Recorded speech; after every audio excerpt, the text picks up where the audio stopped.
Fala galerinha, meliponicultores, tudo bem com vocês? Apicultores também, né? Porque tem gente que assiste aqui das melíferas. Seja muito bem-vindo ao nosso canal Meliponário do Chico. Mais um vídeo, ó, falando de quem dela, da moça branca, Friezeumelita tricocerata. Tem alguns vídeos aí, pessoal, até pedir perdão de vocês, eu escrevi Friezeumelita, mas na verdade é Friezeumelita, tem um E no início também, beleza? Mas é erro de principiante mesmo, a gente corrige depois e o pessoal sempre nos dá a dica aqui. Então, antes de mais nada, se você está chegando no vídeo, convido você a se inscrever no nosso canal, deixar aquele like, seu comentário é muito bem-vindo. E hoje, pessoal, o que a gente vai fazer aqui? Nosso grande mestre e criador dessa caixinha aqui, ó, Maurício Adu, ele vai fazer uma divisão, pessoal, de moça branca. Isso foi feito lá no meliponário da família Schwartz, né, que é a família do Maurício Adu. O nome dele é Maurício Adu Schwartz. E ele fez uma divisão, pessoal, dessa aqui, moça branca, Friezeumelita tricocerata. Eu mesmo nunca tinha mexido na minha com medo, aprendi algumas técnicas que ele vai mostrar nesse vídeo aqui pra você. Então, pessoal, esse vídeo é muito legal. Outra coisa que eu queria convidar você aí a participar do Instagram do Adu, vou deixar aqui, da ACAM, que é a Associação dos Criadores de Abelha do Amazonas. Inclusive tá tendo uma rifa agora, pessoal, vou deixar aqui. Você entra lá no Instagram da ACAM, você pode ganhar uma caixa de abelha aí toda estilizada aí, muito bacana, pelo artista amazonense aqui, que é irmão do presidente, do seu Itamar. Não lembro o nome dele agora, mas eu vou depois deixar na descrição aqui tudo direitinho para vocês, beleza? Com certeza eu também vou participar dessa rifa e convido você também a participar. Então, roda a vinheta, depois da vinheta, vamos pegar uma aula aqui, ó, de como fazer divisão de Friezeumelita tricocerata, que é um dos caras mais experientes na criação dessa abelha.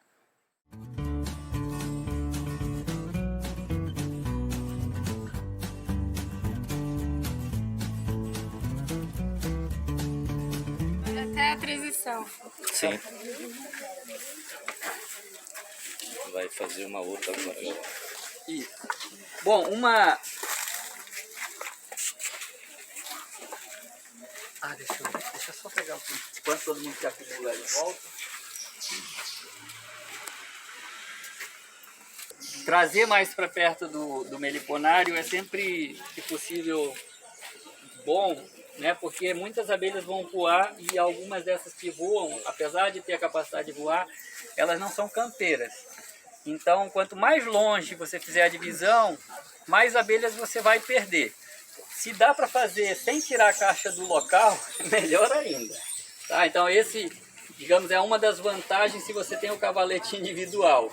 Né? Tá? Acho que até para elas não ter conflito entre espécies diferentes. Porque as branquinhas ainda não conseguem, ela vai sair pelo buraco, ela vai sair pela tampa. Olha a curvazinha. Bom, a caixinha de preferência é o mais próximo das dimensões do modelo que você tinha, mas é perfeitamente possível intercambiar aí. Vou deixar esse.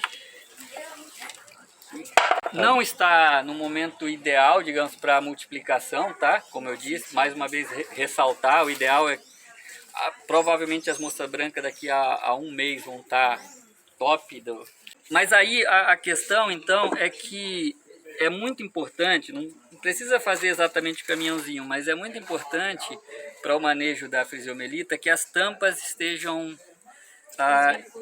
desvinculadas, porque aí você consegue olhar, consegue colher o mel sem estragar a cria, consegue monitorar o enxame até em algum grau, sem precisar estragar a cria, né? No do ímpar, a gente até tem uma que está numa caixinha quadradinha, mas se a gente for abrir, por exemplo, aquela que está na caixinha quadradinha, que entrou na caixinha, ou essa aqui que entrou na caixinha quadradinha, né? Essa aí eu vou deixando caixa velha por aí, elas vão entrando. Você vai ter uma tampa só.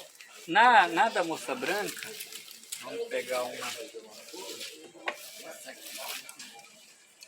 Essa aqui está com acetato. Se você colocar acetato, aí você nem faz a divisão.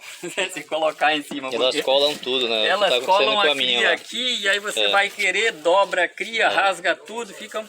Mas no caso de uma melgueira independente, olha, eu posso colocar até um acetato que você vê, não tem nada de cria aqui. Ó, monitoro, olho aqui. Não estraguei nada da cria dela.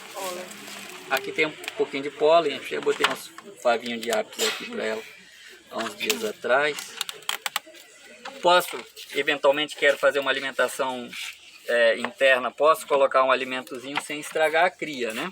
Então essa seria a grande vantagem dessa caixinha. Se eu quero produzir própolis, por exemplo, eu posso ou fazer uma frestinha aqui em cima para elas fecharem, ou no próprio acetato deixar sem a tampa, e aí elas vão propolizar aqui, eu tiro esse acetato e colho o própolis, tá? Então a questão dessa caixa principal, as duas questões primeiro direcionar o mel para o lugar que você quer, que você faz com canurinho, e a segunda é tampa independente, para você não estragar a cria. Essa aqui eventualmente já dava pra gente tentar dividir, mas...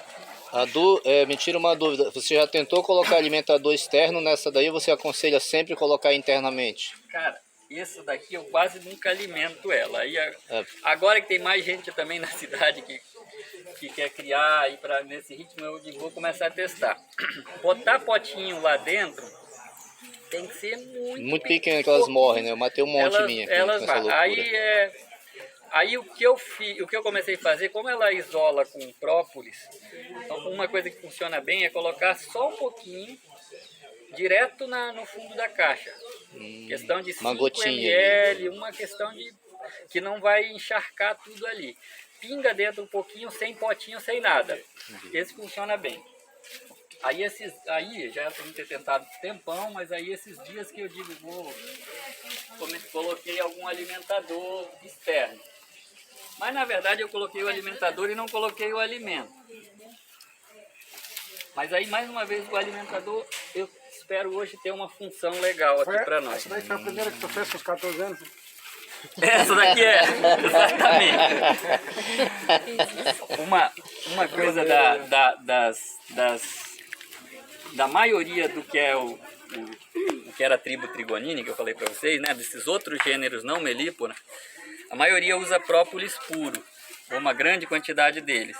E esse própolis conserva a caixa. Então essa caixa aqui provavelmente foi feita há mais de 20 anos atrás.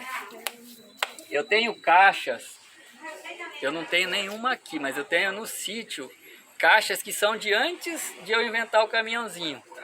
E em 96, se não me engano, a gente já fez uma publicaçãozinha sobre o caminhãozinho. Então, são anteriores a 1996. E ela está conservada. Interessante. Ó, aqui eu vou fazer uma coisa que eu não faço normalmente por aí, mas eu vou fazer nessa daqui, para facilitar, como ela está no meio do meliponário da outra coletivo, eu vou colocar a entrada dela para cá. Por que exatamente? Não entendi. Porque elas não vão se perder tanto procurando a casa dela. Elas vão saber que a casa delas é essa. Pronto. Segura aí. Pode ser. Eu queria que alguém travasse a parte de trás daqui, porque eu vou fazer força. Senão ela afasta. Opa.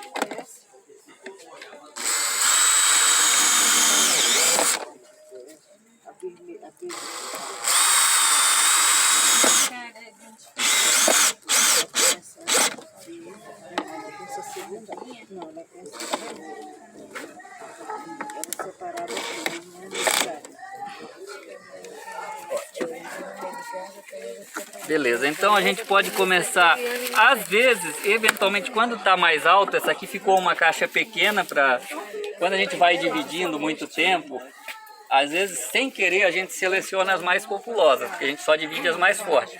Então hoje, as minhas caixinhas eram desse tamanho, hoje em dia elas são maiores, mas nem sempre elas são mais apropriadas para um resgate, por causa que o tamanho está mais apropriado para essas mais populosas aqui. Mas eventualmente quando aumenta aqui, às vezes elas colocam um pouco de filhote atrás, por causa que o espaço é maior. Nesse é justo o caso que aconteceu aqui, ó. Eu até tentei umas melgueiras maiores, mais altas, mas o negócio é melgueirinha baixa mesmo. Que já tem um pouquinho de cria, mas eu vou Eu não quero a cria aqui. Aqui, se sai alimento na tampa, aí legal. Mas se não sai, a gente pode pegar um pouquinho de alimento daqui e colocar bem perto da entrada. O mel, ele pode ser colado também nas paredes da caixa. Quando você faz um resgate, tem que ter muito cuidado de não botar alimento no fundo. Porque... Não tem problema se pinga assim. Tá fazendo uma Não. multiplicação aí, ou tá fazendo como se fosse um resgate? Não, estou fazendo uma multiplicação. Eu só vou colocar um pouquinho de alimento primeiro aqui, porque isso vai ajudar. né? Esse pólen delas, a não ser que você deixe melecado com mel e lá no fundo da caixa, ele não vai dar forídeo. Porque Ele quem é já seco, né? ele é Ele é bem seco e amargo, desidratado, né? Então o forídeo não é muito atraído por isso. Ele é mais atraído, no caso da fisiomelita, pela papa larval. Pela papa larval, que é... que deixa o mel... Aí eu vou deixar esse pouquinho de alimento. Essa época elas não precisam muito. Esse alimento aqui, esse tanto de mel aqui, é suficiente para uma semana para essas abelhinhas. Então não precisa dar alimento para ela não. O que não coloca no fundo da caixa? O mel? Para melípona, para outras espécies, mais ainda você tem que ter cuidado de não colocar... Ó, tinha até um melzinho aqui. Quem quer ser o premiado para experimentar aqui? Esse é o mais rápido, né? Marmelada. Se você colocar disco de cria, principalmente colocar colado no fundo da caixa, o forídeo entra por baixo, coloca o ovo e as abelhas não conseguem limpar. Então nunca colocar num resgate ou numa divisão que vocês fizerem por disco, nunca colocar no fundo da caixa, senão é suicídio. Tá? Na caixa ímpar, que tem o assoalho da lixeira, a lixeira já faz um pouco essa função, mas mesmo assim vai ficar uma tábua. Aí você, se não tem outro jeito, coloca uns galinhos de pau ali e coloca ele sempre com espaço suficiente das abelhas passarem por baixo. Na caixinha que eu uso, que é um pouquinho... bolinha de cera. Pode, mas pode ser galinho mesmo. Na caixa que eu uso, ela é aquelas ripinhas que eu movimento, e aí às vezes eu já coloco um ninho embaixo e não coloco a cria embaixo, eu coloco já a cria em cima. Ou eu viro o ninho de cabeça para baixo e coloco sobre as ripinhas. Depois a gente pode mostrar lá. O mel e o pólen não tem problema, então. Oi? O mel e o pólen. Não, o pólen principalmente, no caso das melíponas, ele atrai muito forídeo. Então não colocar embaixo, sempre em cima. Quanto mais alto, melhor, mais elas vão conseguir controlar. Aqui, ó. Esse aqui, como a caixinha é pequena, veio bem pouca cria. Mas tá vendo? Tem verde aqui e tem a cria já mais nascente aqui. Esse aqui a gente vai colocar para cá.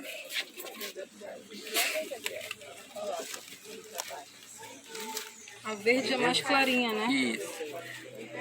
Aí esse aqui já vai pegar uma tampinha nova. Esse aí não tem como identificar a realeira, não. Pois é, as células nascentes até você pode ver, mas é muito difícil. Então o importante é que tenha ovinhos, né? E que tenha um pouco de cria nascente. Você vê que aqui ela ainda está... Essa daí tá nascente ou tá... Esse aqui está nascente e essa daqui estão novas. Essa aqui elas estão botando. Esses aqui estão nascentes? Esse estão nascentes. Dá até pra ver, é tão transparente que você vê até a abelhinha já lá dentro.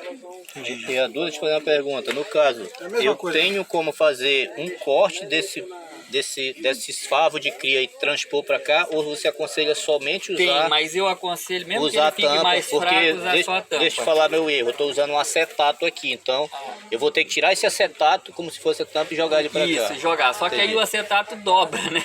E aí você vai danificar muito mais cria, por isso eu acho melhor que tirar e usar tampa. a não ser que você quer só para observação mesmo, Não, eu quero pra se você dividir quer mesmo. multiplicar, então não coloca Vou tirar. mesmo que elas vão propolizar aquele acetato, logo você não consegue ver nada dele. Edu, isso aqui é o própolis. Isso é própolis, Esse aqui é o própolis dela. Essas partes duras aqui. Se ela tiver cria aqui desse lado, aí você dá preferência por tirar essa aqui, ó. Quer dar uma fortalecida? Eu vou botar essas abelhinhas aqui, ó. Aqui essa tampa eu não vou usar porque ela é muito pequena. Se fosse ideal, eu já usava essa. Mas quer dar uma fortalecidazinha nela? Achou que ela ficou fraca? Aí você vem... Você aconselha aquela técnica que o pessoal usa uma faca aquecida ou não? Porque eu fui Não, fazer eu aquilo, matei aconselho a uma abelha faca queimada. lambida, aqui, uma Lambida. melada aqui, ó. Pega aqui ó, o melzinho, passa aqui, você vai ver que vai dar diferença já, ó. Ó, viu que não gruda? Só melar um pouquinho de mel que já não gruda. Aí pega uma faca feita tipo formãozinho aqui também já... Qual a madeira que tu tá usando para fazer essas caixas? Eu vou já te falar sobre a madeira. Energia delicada agora. Não, isso aqui tem que ser cardiologista para É, fazer. Só de olhar para mim eu já fico com medo de danificar, imagina mexer nisso aí. Bastaria o que tá aqui, né? mas a gente vai fazer só para Para exemplificar, né? exemplificar, mas não é... No caso é uma faquinha de apontada serra ou sem as serrinhas, não seria melhor? A de serra pode ser, mas mesmo assim o movimento tem que melar ela com mel e a movimentação pode rasgar. É muito delicado.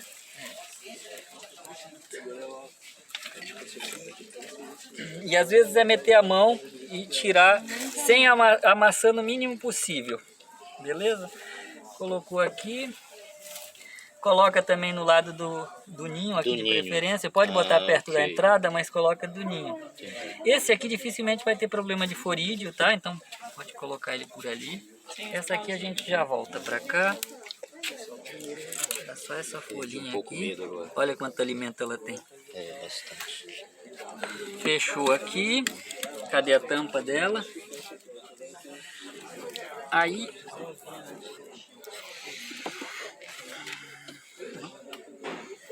as branquinhas elas não voam, essas novinhas elas não voam. Às vezes vale a pena a gente pegar algumas. Só não tem que ter a...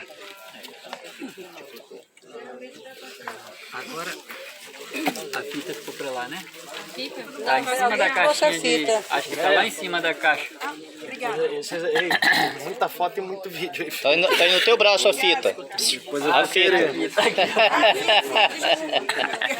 Tá aqui já. Eu sabia que alguém tinha feito. Essa dimensão. Vamos dar uma fechadinha. O primeiro momento, normalmente num enxame forte, ele consegue se fechar fácil, mas o primeiro momento sempre é um momento delicado. Mas tem algum motivo pra trocar As tampas, Eu só perguntando por que tu colocou essa tampa mais velha. porque aí a gente não Porque mexe tava na com a cria, cria. né? Porque tava com algumas crias de cima. A principal cria tá aqui na tampa, O resto foi Eu mais para coloquei aquela exemplificar. cria a mais, o outro só para exemplificar, mas a divisão, se possível, só a tampa. Se possível, só a tampa. É mais simples, né? Mas um É tempo bom atrás, com o pai da o criança. Gabriel fez uma divisão lá com ele. Divisão não, resgate do poste. E aí o que aconteceu lá? Depois de 20 dias que a gente tinha feito o resgate, elas ficaram voando. Todas as campeãs ficam voando e voando na caixa uns 3 dias seguidos. A moça branca. A moça branca adora fazer revoada em tempo quente. Quando começa de manhã cedo, então a revoada é normal. Às vezes pode também ser revoada de zangão, né? Às vezes o zangão gosta de ficar dançando ali. Mas então acontece. Mas normalmente é um bom sinal se elas estão fazendo essas revoadas. Tem certos casos que você perde a rainha, não está numa época boa, tem a revoada de zangão, mas ela não consegue fecundar a nova rainha. Mas normalmente é um bom sinal. Agora já tá normal, elas entraram na casa. Mas elas vão começar a fazer mais revoadas, provavelmente. Nessa época que elas vão ficando fortes, é normal. É bonito até fazer as revoadinhas dela. Ligou de madrugada, 3 da manhã. Tava revoando de madrugada. Acendeu a luz da garagem. Beleza? Agora vai lá voltar pro lugar onde estava.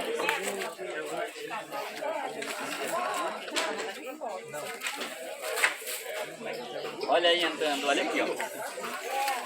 Olha para que serve o alimentador, serviu. Acertaram na hora a entrada. Se não tivesse esse alimentador com a entrada, elas iam ficar meio Perdida. Ia entrar, mas ia ficar meio perdida. Estranhando, Se não tivesse alimentador, a gente poderia pegar um pouco da cera dela e passar na entrada? Pode Como a botar um gente faz com as pedacinho de melículas? própolis também. Pode botar um Alguma pedacinho coisa de que seja própolis. da caixa dela, né? Isso. E elas nem estranham, né? Por causa da Da entradinha. entrada delas mesmo, né? Isso. Esse alimentador para moça branca você não testou ainda. Eu já coloquei uma vez alimento, não nessa caixa, numa outra que eu coloquei, justamente porque tinha uma cliente que disse, mas eu queria com alimentador e coisa. Aí eu coloquei um alimentozinho para testar se elas iam. E elas. Mas muito cuidado, porque o alimento para moça branca é 10 ml, tá ótimo. A caixa. Ela é menorzinha ainda, né? Do que tudo. Alimentação, assim. Já alimentou o Essa aqui ficou sem a entrada, vai ficar com pouca campeira, né? Principalmente se eu colocar ela aqui perto, eu posso colocar ela bem perto daqui. Mas ela vai ficar com pouca campeira. Mas esse alimento que ela tem estocado aqui é alimento para um mês sem trabalhar, ou mais de um mês sem trabalhar. Então não vou precisar dar alimentação para nessa época. Qual a distância mínima para colocar ela agora? Não, pode por aqui. Se quisesse por aqui, só vira para o outro lado. Pode por aqui. Tranquilo então, aí. Tem risco das campeiras. Essa Um pouquinho vai entrar, pode entrar, mas não teria problema não, a maioria vai ficar lá. Porque tem muita cria Normalmente pra eu coloco uma distância de uns 5 metros, assim, normalmente, mas não teria problema. Tá, essa aqui vamos acomodar ela aqui, ela vai para o sítio provavelmente depois. Finalizamos mais uma aula prática aqui com o mestre Adu.